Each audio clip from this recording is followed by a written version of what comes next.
Welcome back to your next chapter in the History of Protestantism by James A. Wiley. I'm Nicholas Arthur, and you are listening to Prophecy Reformation Now. Because God-given prophecy is history in advance, it is very important for the Christian to learn about the history of the church that Jesus said he would build, starting about 2,000 years ago when he said, "I will build my church." Only if we truly understand history can we find our place in the prophecy of the Revelation, and perhaps even come to know what must shortly come to pass in our own time as well. So, let us pick up right where we left off last time. The young student, his face still pale, but beaming with that lofty peace that succeeds such tempests as those which had beat upon him, crosses for the last time the portal of Montague, and, leaving Paris behind, directs his steps to Orleans, the city on the banks of the Loire, which dates from the days of Orleans, its founder. In that city was a famous university, and in that university was a famous professor of law, Pierre d'Etoile, styled the Prince of Jurists. It was the light of this star that attracted the young Calvin to Orleans. The science of jurisprudence now became his study, and one of the maxims to which he was at times called to listen as he sat on the benches of the classroom enables us to measure the progress which the theory of liberty had made in those days. It is the magistrate's duty, would Peter of the Star say to his scholars, to punish offenses against religion as well as crimes against the state. "What?" he would exclaim, with the air of a man who was propounding an incontrovertible truth. "What? Shall we hang a thief who robs us of our purse, and not burn the heretic who steals from us heaven?" So ill understood was then the distinction between the civil and the spiritual, and the acts falling under the respective jurisdiction. Under this code of jurisprudence were Calvin and the whole generation of Frenchmen reared. It had passed in Christendom for 1,000 years as indisputably sound, serving as the cornerstone of the Inquisition, and yielding its legitimate fruit in those baleful fires which mingled their lurid glare with the dawn of the new times. Under no other maxim was it then deemed possible for nations to flourish or piety to be preserved, nor was it till a century and a half after Calvin's time that this maxim was exploded. For of all fetters, those are the hardest to be rent, which have been forged by what wears the guise of justice, and have been imposed to protect what professes to be religion. The future reformer now sits at the feet of the famous jurist of Orleans, and, by the study of law, whets that wonderful intellect which in days to come was to unravel so many mysteries and dissolve the force of so many spells which had enchained the soul. What manner of man, we ask, was Calvin at Orleans? He had parted company with the schoolmen. He had bidden the fathers of Montague adieu, and he had turned his face, as he believed, towards the high places of the world. Did his impressions of divine things pass away, or did the grandeurs of the time dim his eye to those of eternity? No, but if his seriousness did not disappear, his shyness somewhat did. His loving sympathies and rich genialities of heart, like a secret gravitation, for they were not much expressed in words, drew companions around him, and his superiority of intellect gave him, without his seeking it, the lead amongst them. His fellow students were a noisy, pleasure-loving set, and their revels and quarrels woke up, rather rudely at times, the echoes of the academic hall, and broke in upon the quiet of the streets. But the high-souled honor and purity of Calvin, untouched by soil or stain, amidst the pastimes and bacchanalian riots that went on around him, joined to his lofty genius, made him the admiration of his comrades. The nation of Picardy, for the students were classified into nations according to the provinces they came from, elected the young Calvin as their proctor, and in this capacity he was able, by his legal knowledge, to recover for his nation certain privileges of which they had been deprived. There had been more brilliant affairs than this triumph over the local authority, who had trenched upon academic rights, but it was noisily applauded by those for whom it was won, and to the young victor this petty warfare was an earnest of greater battles to be fought on a wider arena, and of prouder victories to be won over greater opponents. The future Chancellor of the Kingdom of France, for no inferior position had Gerard Chauvin elected for his son to fill, had taken his first step on the road, which would most surely conduct him to this high dignity. Step after step, to this genius, how easy, would bring him to it, and there, having passed life in honorable labor, he would leave his name inscribed among those of the legislators and philosophers of France, while his bust would adorn the Louvre, or the Hall of Justice, and his bones, inured in marble, would sleep in some cathedral aisle in Paris. Such was the prospect that opened out before the eye of his father, and, it is possible, before his own also at this period in his life. Very grand it was, but not merely as grand as that which ended in a simple grave by the Rhone, marked only by a pine tree, with a name like the brightness of the firmament, that needed no chiseled bust and no marble cenotaph to keep it in remembrance. Calvin next went to Bourges. He was attracted to this city by the fame of Alciati of Milan, who was lecturing on law in its university. The Italian loved a good table and a well-filled purse, but he had the gift of eloquence and a rare genius for jurisprudence.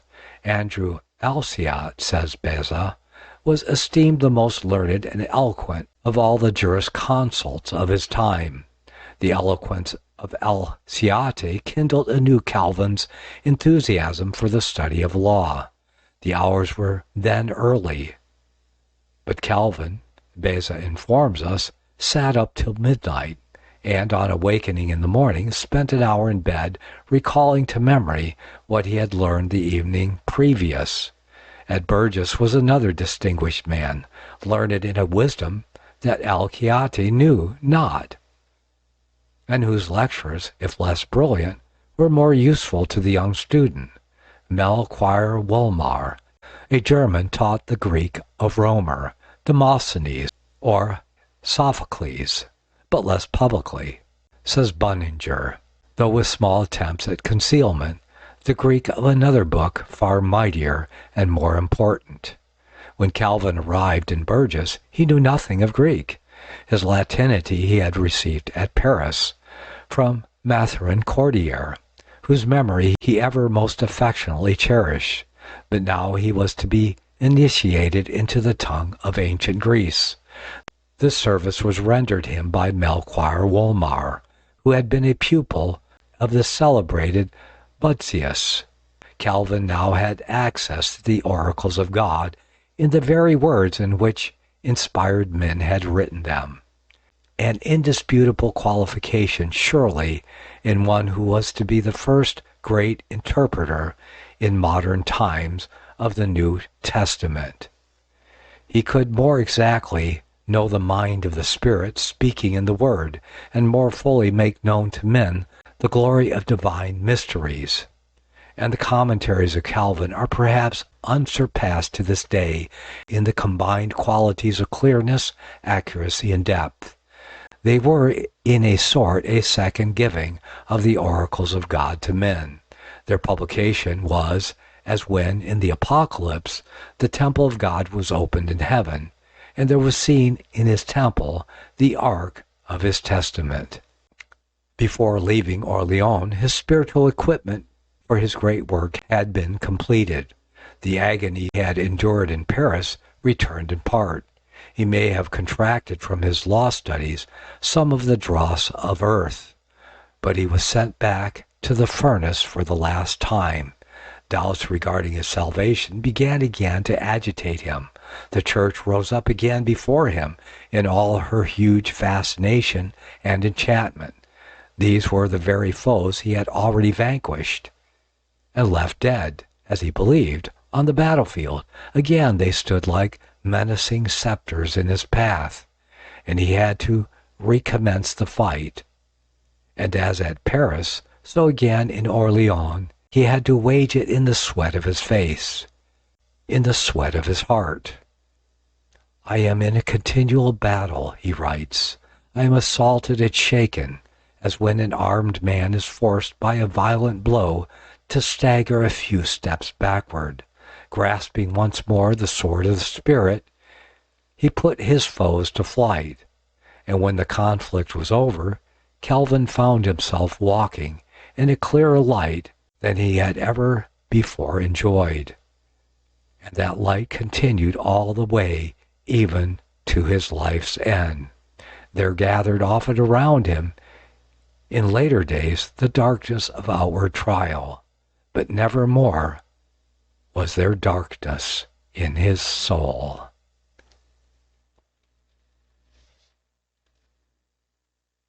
Chapter 9.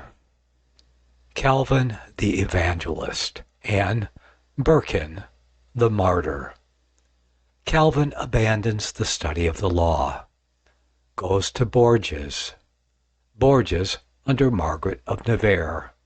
Its evangelization already commenced. The citizens entreat Calvin to become their minister. He begins to act as an evangelist in Bourges. The work extends to the villages and castles around. The plotting of the monks. His father's death calls Calvin away.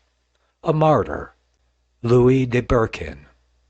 His youth, his conversion, his zeal and eloquence in spreading the gospel. Imprisoned by the Sorbonnists. Set at liberty by the king. Imprisoned a second time and a third time.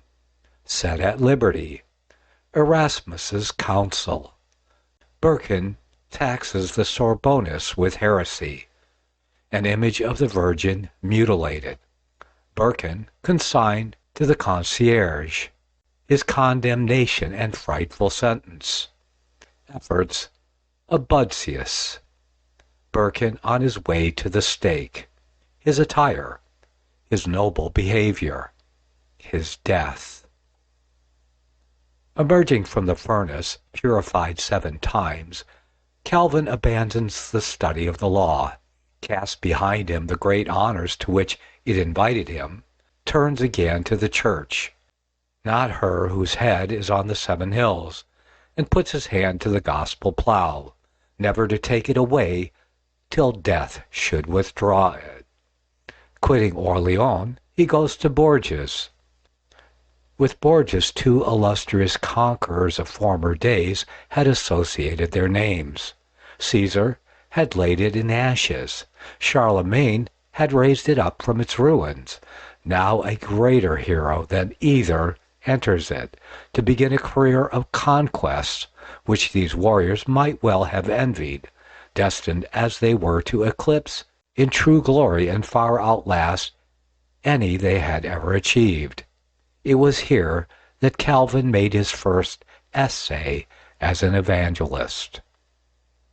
Bourges was situated in the province of Berry, and as Margaret, whom we have especially mentioned in former chapters, as the disciple and correspondent of Berquin and Lefebvre, had now become Queen of Navarre and Duchess of Berry, Bourges was under her immediate jurisdiction.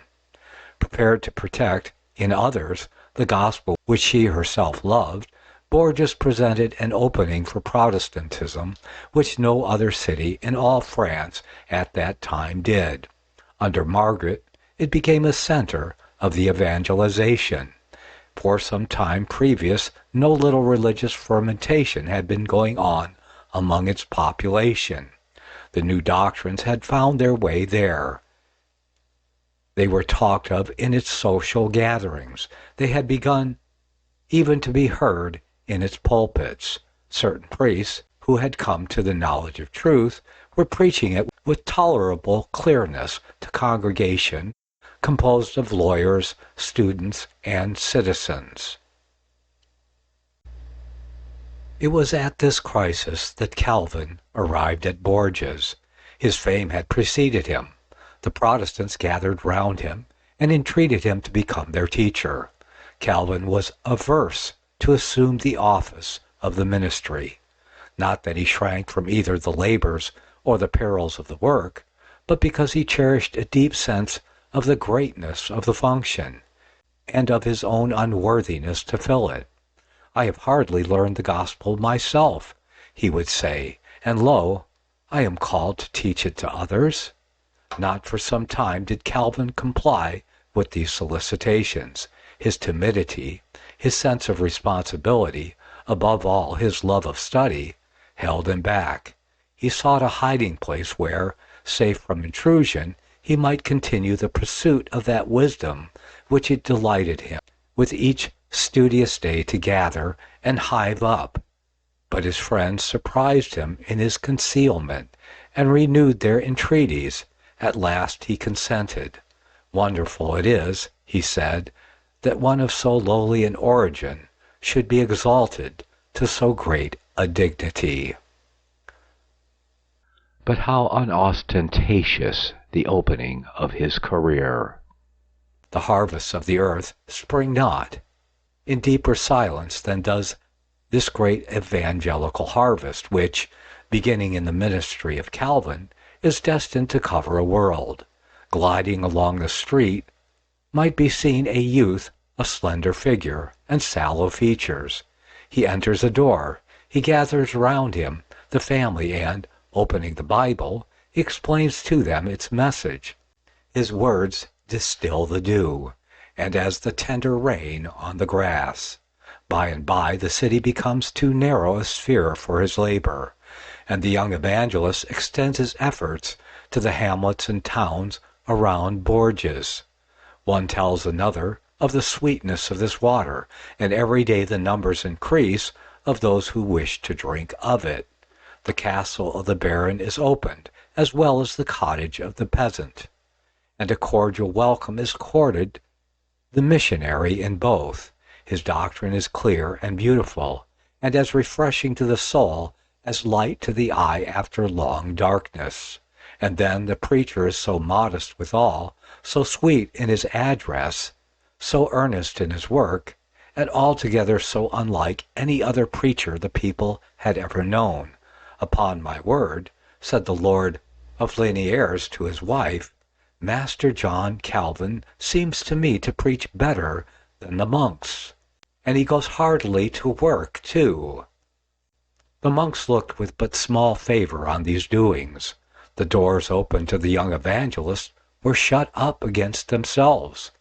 If they plotted to stop the work by casting the workmen into prison, in a town under Margaret's jurisdiction, this was not so easy.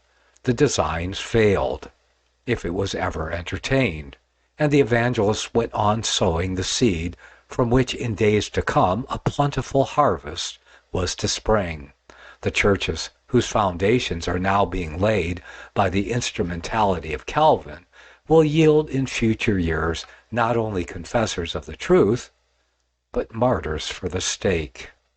In the midst of these labors, Calvin received a letter from Noyon, his native town, saying that his father was dead.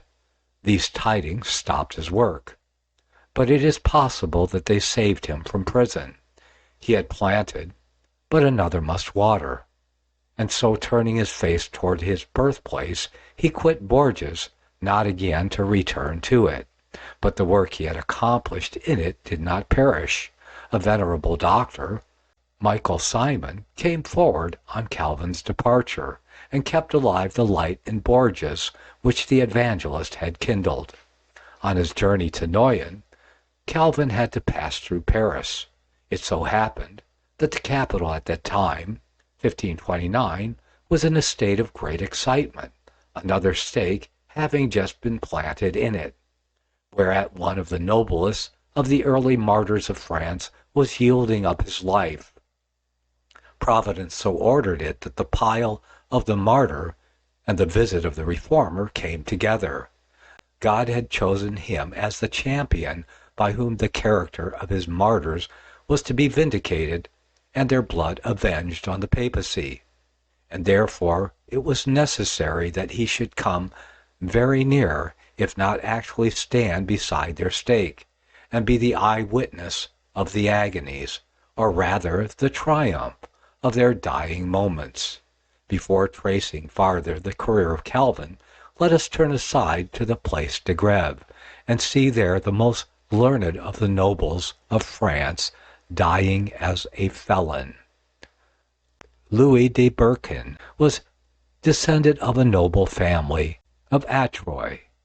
Unlike the knights of those days, who knew only to mount their horse, to handle their sword, to follow their hounds, or to figure a tournament, Berquin delighted in reading and was devoted to study, frank, courteous, and full of alms deeds.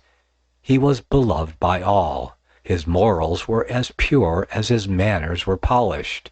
He had now reached the age of 40 without calumny finding occasion to breathe upon him. He often went to court and was especially welcomed by a prince who delighted to see around him men of intellectual accomplishments and tastes. Touching the religion of Rome, Berquin was blameless, having kept himself pure from his youth up. He was, says Crespin, a great follower of the papal constitutions, and a great hearer of masses and sermons. All the Church's rites he strictly observed. All the Church's saints he duly honored. And he crowned all his other virtues by holding Lutheranism in special abhorrence. But it pleased God to open his eyes. His manly and straightforward character made the maneuvers and intrigues of the Sorbonne especially detestable to him. Beside, it chanced him to have a dispute with one of the doctors on a scholastic subtlety, and he opened his Bible to find in it proofs to fortify his position. Judge of his amazement when he perceived there not the doctrines of Rome, but the doctrines of Luther. His conversion was thorough. His learning, his eloquence, and his influence were from that hour all at the service of the gospel. He labored to spread the truth among the tenants in his country, and among his acquaintances in the city and at court. He panted to communicate his convictions to all France. Many looked to him as the destined reformer of his native land. And certainly his position and gifts made him the most considerable person at the time on the side of the reform in France. Berquin would have been a second Luther, said Beza, had he found in Francis I a second elector. The Sorbonne had not been unobservant. Their alarm was great, and their anger was in proportion to their alarm. "He is worse than Luther," they exclaimed. Armed with the authority of the Parliament, the Sorbonne seized and imprisoned Berquin. 1523. There was nothing but a stake for the man whose courage they could not daunt, and whose eloquence they could not silence, and all whose wit and learning were employed in laughing at their ignorance and exposing their superstition. But the king, who loved him, set him at liberty. A second time the monks of the Sorbonne seized Berquin. A second time the king came to his rescue, advising him to be more prudent in the future. But such strong convictions as those of Berquin could not be suppressed. A third time Berquin was seized, and the Sorbonnists thought that this time they had made sure their prey. The king was a prisoner at Madrid.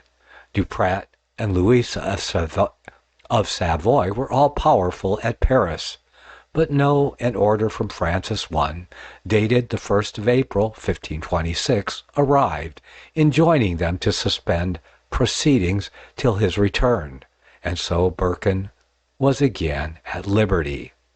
Berquin's courage and zeal grew in proportion as the plots of his enemies multiplied. Erasmus, who was trying to swim between two streams, foreseeing how the unequal contest must end, warned Berquin in these characteristic words, asked to be sent as ambassador to some foreign country. Go and travel in Germany.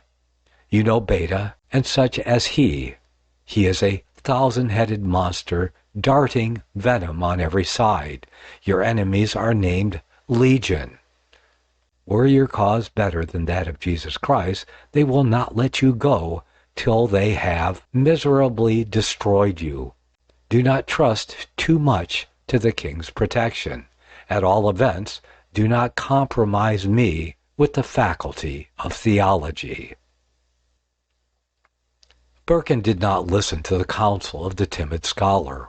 He resolved to stand no longer on the defensive, but to attack.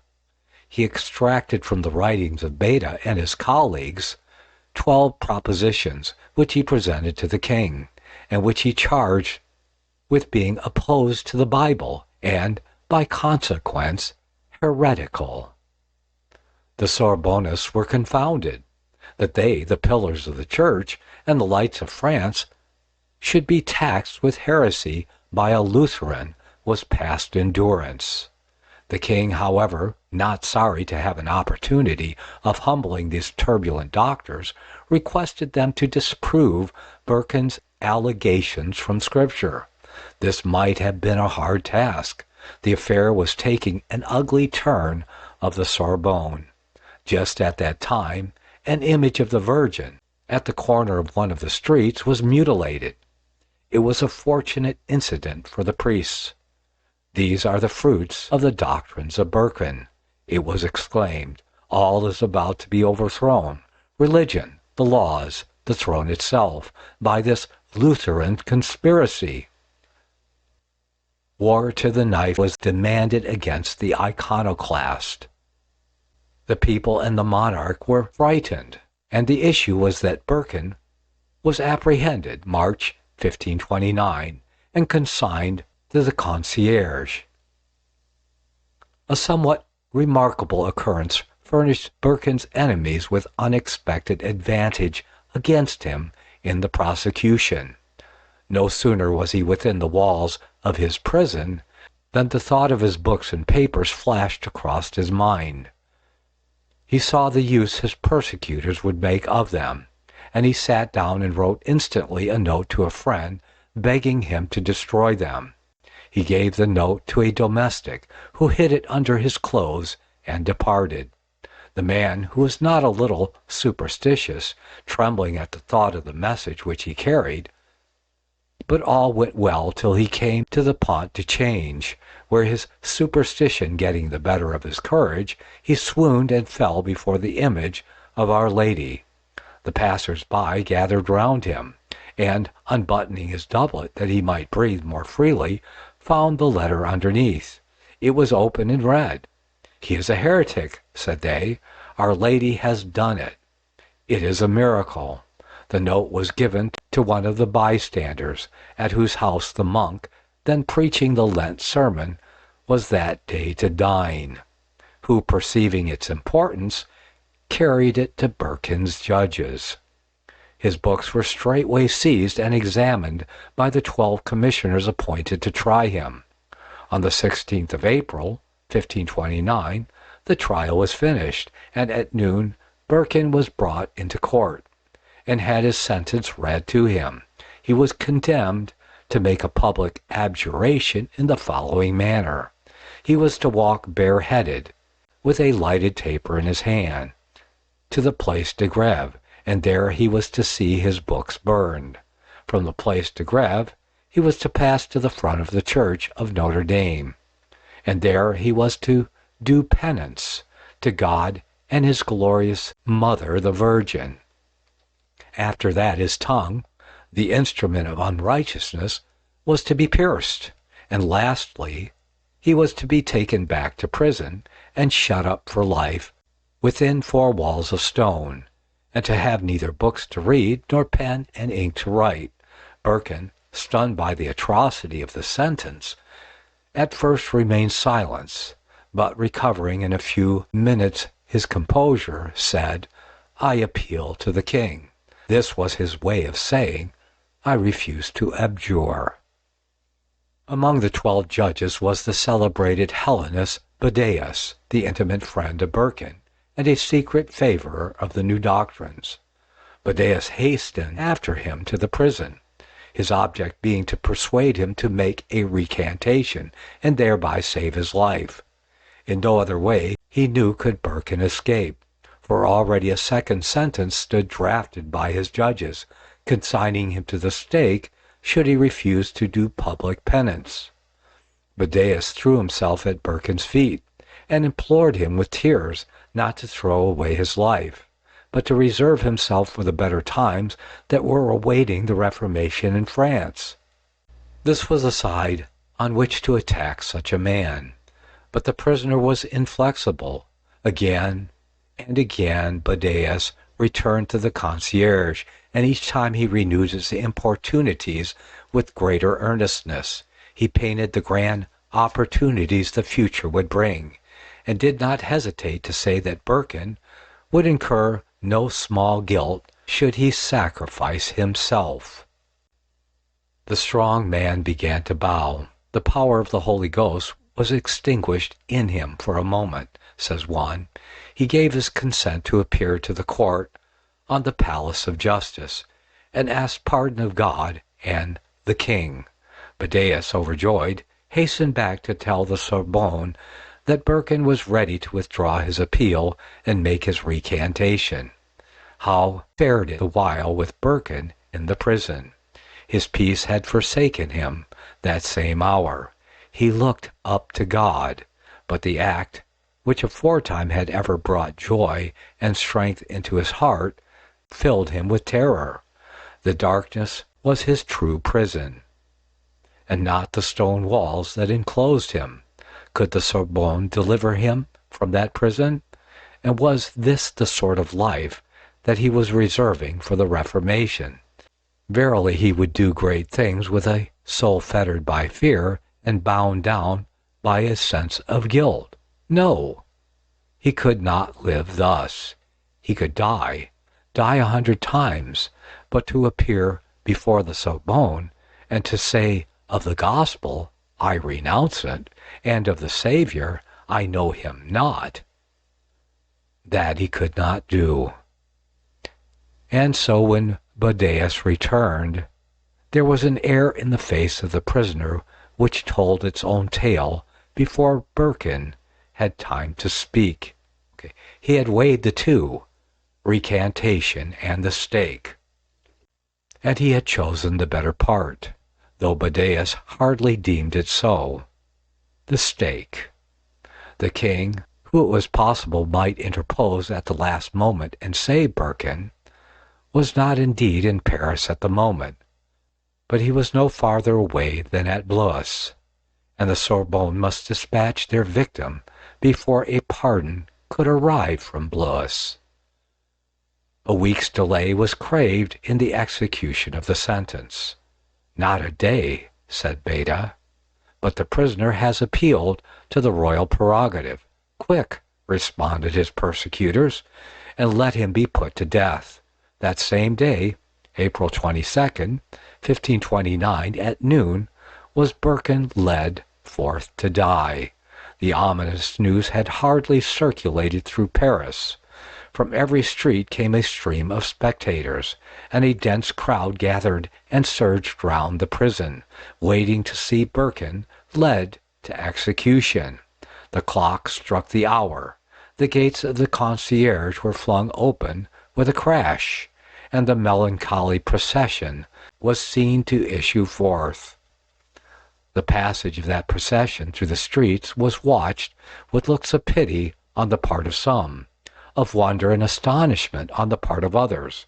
It amazed not a few to find The chief actor in that dismal tragedy was one of the first nobles of France, but the most radiant face in all that great concourse of men was that of Berquin himself. He was going, we had almost said, to the stake, but of the stake he thought not. He was going to the palace of the sky. And though a wretched tumbril was bearing him on his way, a chariot, which the brightness of which would have blinded the beholder to look upon, stood waiting to carry him upward as soon as he had passed through the fire. And what mattered it if those who knew not what he was going to hooted or pitied him as he passed along? How soon would the look of pity and the shout of derision be forgotten in the presence of the blessed? The cart in which Berquin was placed moved forward at a slow pace. The crowd was great, and the streets of Paris of those days were narrow, but the rate of progress enabled the multitude all the better to observe the way in which the martyr bore himself as he rode along, escorted by a band of 600 bowmen. The spectators said to one another as they marked the serenity of his looks and the triumph of his air, "He is like one who sits in a temple and meditates on holy things." "And see," said they, "how bravely he is arrayed. He is more like one who is going to a bridal banquet than one who is going to be burned." And indeed it was so. Berquin had that morning dressed himself in his finest clothes. He wore no weeds. Sign of mourning and token of woe would have belied him, as if he bewailed his hard lot, and grieved that his life should be given to the cause of the gospel. He had attired himself in pleasant and even gay apparel. A citizen of Paris, who wrote a journal of these events, and who probably saw the martyr as he passed through the streets, tells us that he wore a cloak of velvet, a doublet of satin and damask, and golden hose. This was probably raiment for the fire. "But am I not," said Berquin, "to be this day presented at court, not that of Francis, but that of the monarch of the universe?" Arrived at the Place de Grève, he alighted from the vehicle and stood beside the stake. He now essayed to speak a few words to the vast assembly which he found gathered at the place of execution. But the monks who stood near, dreading the effect on the multitude of what he might say, gave the signal to their creatures, and instantly the shout of voices and the clash of arms drowned the accents of the martyr. "Thus," said Felice, "the Sorbonne of 1529 set the populace of 1793 the base example of stifling on the scaffold the sacred words of the dying." What though the roll of drums drowned the last words of Berquin? It was his death that must speak, and it did speak. It spoke to all France, and this, the most eloquent and powerful of all testimonies, no clamor could stifle. The fire had done its work, and where a few minutes before stood the noble form of Berquin, there was now only a heap of ashes. In that heap lay entombed the Reformation in France. So did both friend and foe deem. The Sorbonnists were overjoyed.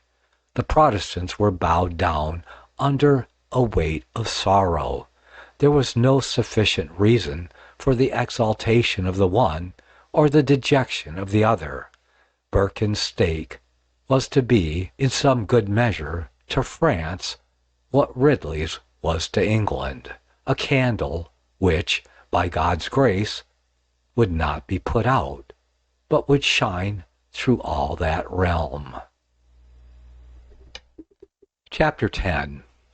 Calvin at Paris, and Francis's negotiation with Germany and England. The death of the martyr, not the death of the cause. Calvin at Noyon. Preaches at Pont-l'Evêque. His audience, how they take his sermon. An experiment. Its lesson: Calvin goes to Paris. Paris a focus of literary light. The students at the university. Their debates. Calvin to polemics adds piety. He evangelizes in Paris. Powers of the world. Spain and France kept divided. How and why? The Schmalkald League holds the balance of power. Francis I approaches the German Protestants. Failure of negotiation. Francis turns to Henry VIII. Interview between Francis and Henry at Bologna. Feats. League between the kings of France and England. France's Great Terror. Berquin, the peer of France, and greater still, the humble Christian and zealous evangelist, was no more. Many thought they saw in that assemblage of intellectual gifts and evangelical virtues which fitted him for being the reformer of his native land. However, it was not to be. His light had shone brightly, but, alas, briefly. It was now extinguished. Of Berquin there remained only a heap of ashes, over which the friends of Protestantism mourned, while its enemies exulted. But it was the ashes of Berquin merely, not of his cause, that lay around the stake.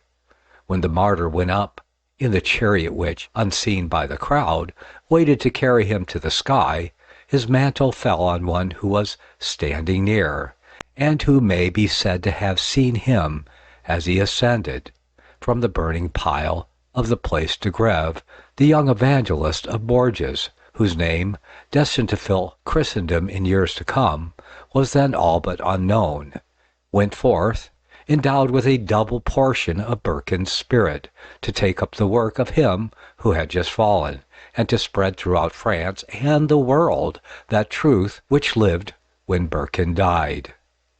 How Calvin came to be in Paris at this moment we have already explained. Tidings that his father had died suddenly called him to Noyon. It cost him, doubtless, a wrench to sever himself from the work of the gospel which he was preaching, not in vain, in the capital of Berry and the neighboring towns. Still he did not delay, but set out at once, taking Paris in his way. The journey from Paris to Noyon was performed, one cannot think, in great weariness of heart. Behind him was the stake of Berquin, in whose ashes so many hopes lay buried. Before him was the home of his childhood, where no father now waited to welcome him, while all around, in the horizon of France, the clouds were rolling up, and giving but too certain sign that the Reformation was not to have so prosperous a career in his native land as, happily, at that hour it was pursuing in the towns of Germany and amid the hills of the Swiss.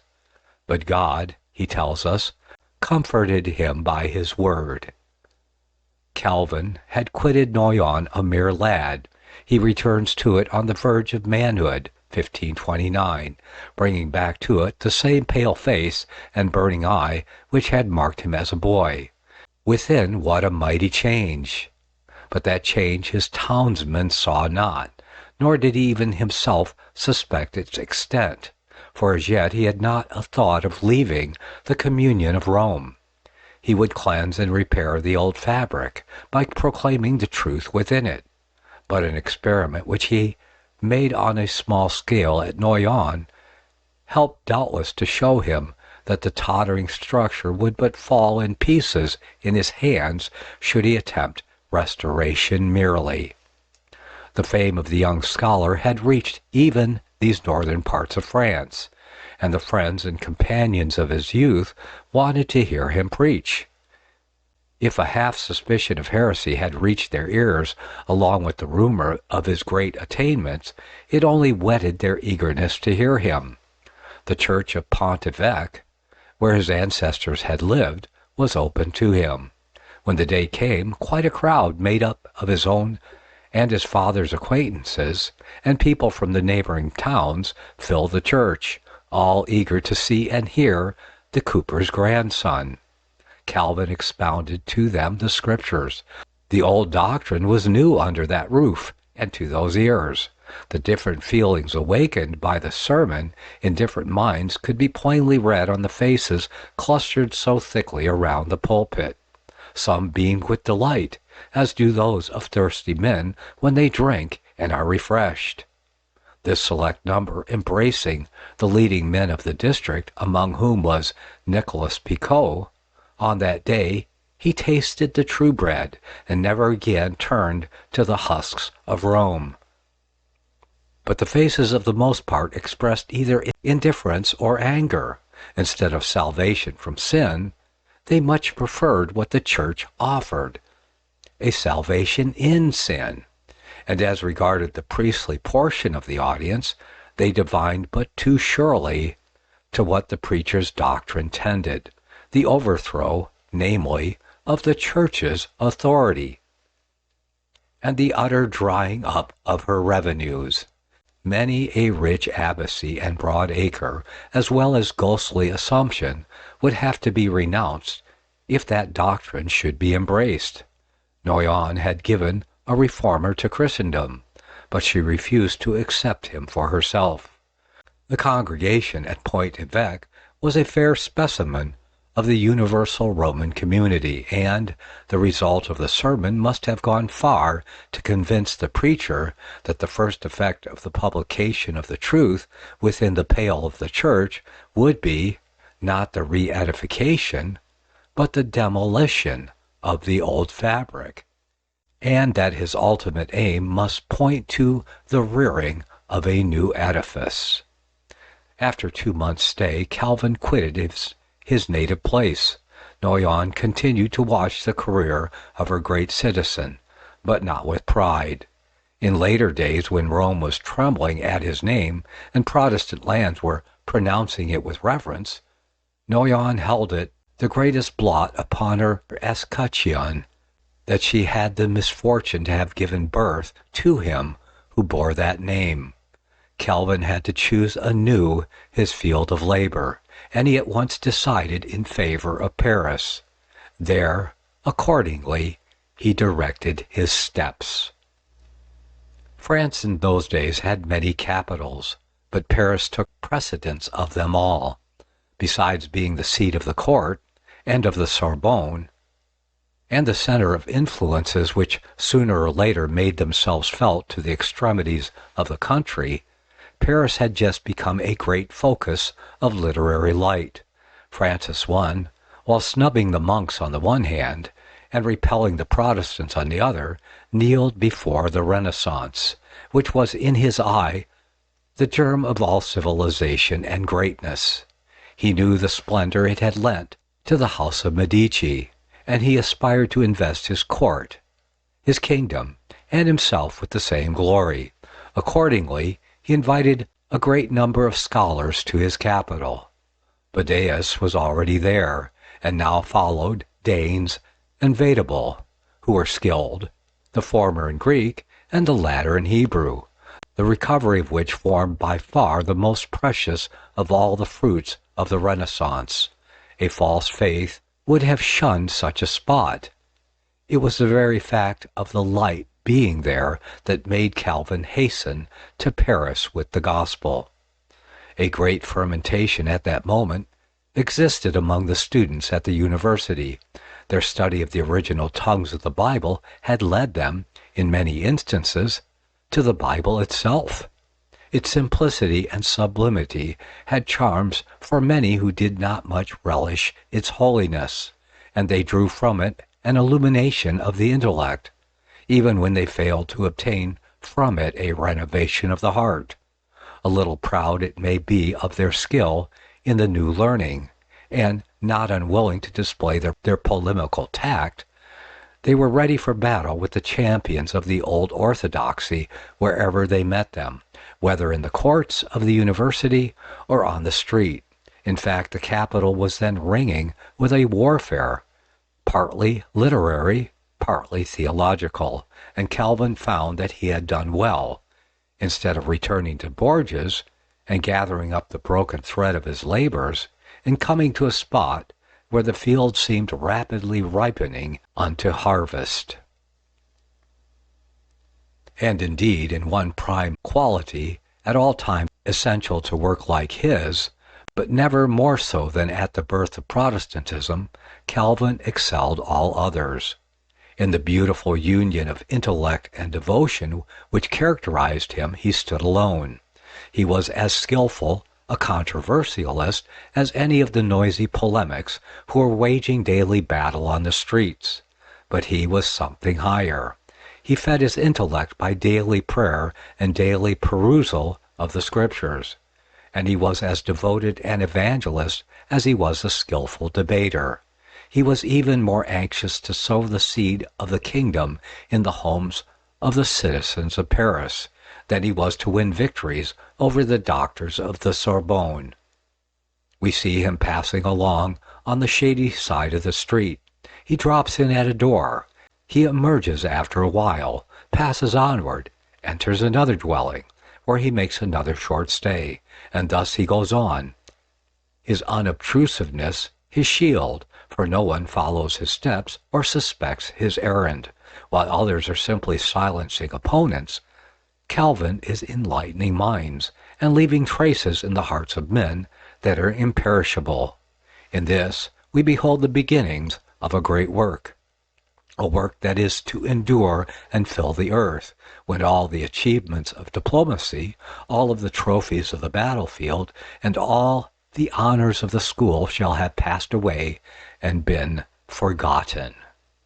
Leaving the evangelist going his rounds in the streets and lanes of Paris, let us return for a little to the public stage of the world, and note the doings of those who, as the professors of thrones, or the leaders of armies, think that they are the masters of mankind, and can mold at will the destinies of the world. They can plant, or they can pluck up, the Reformation, so they believe.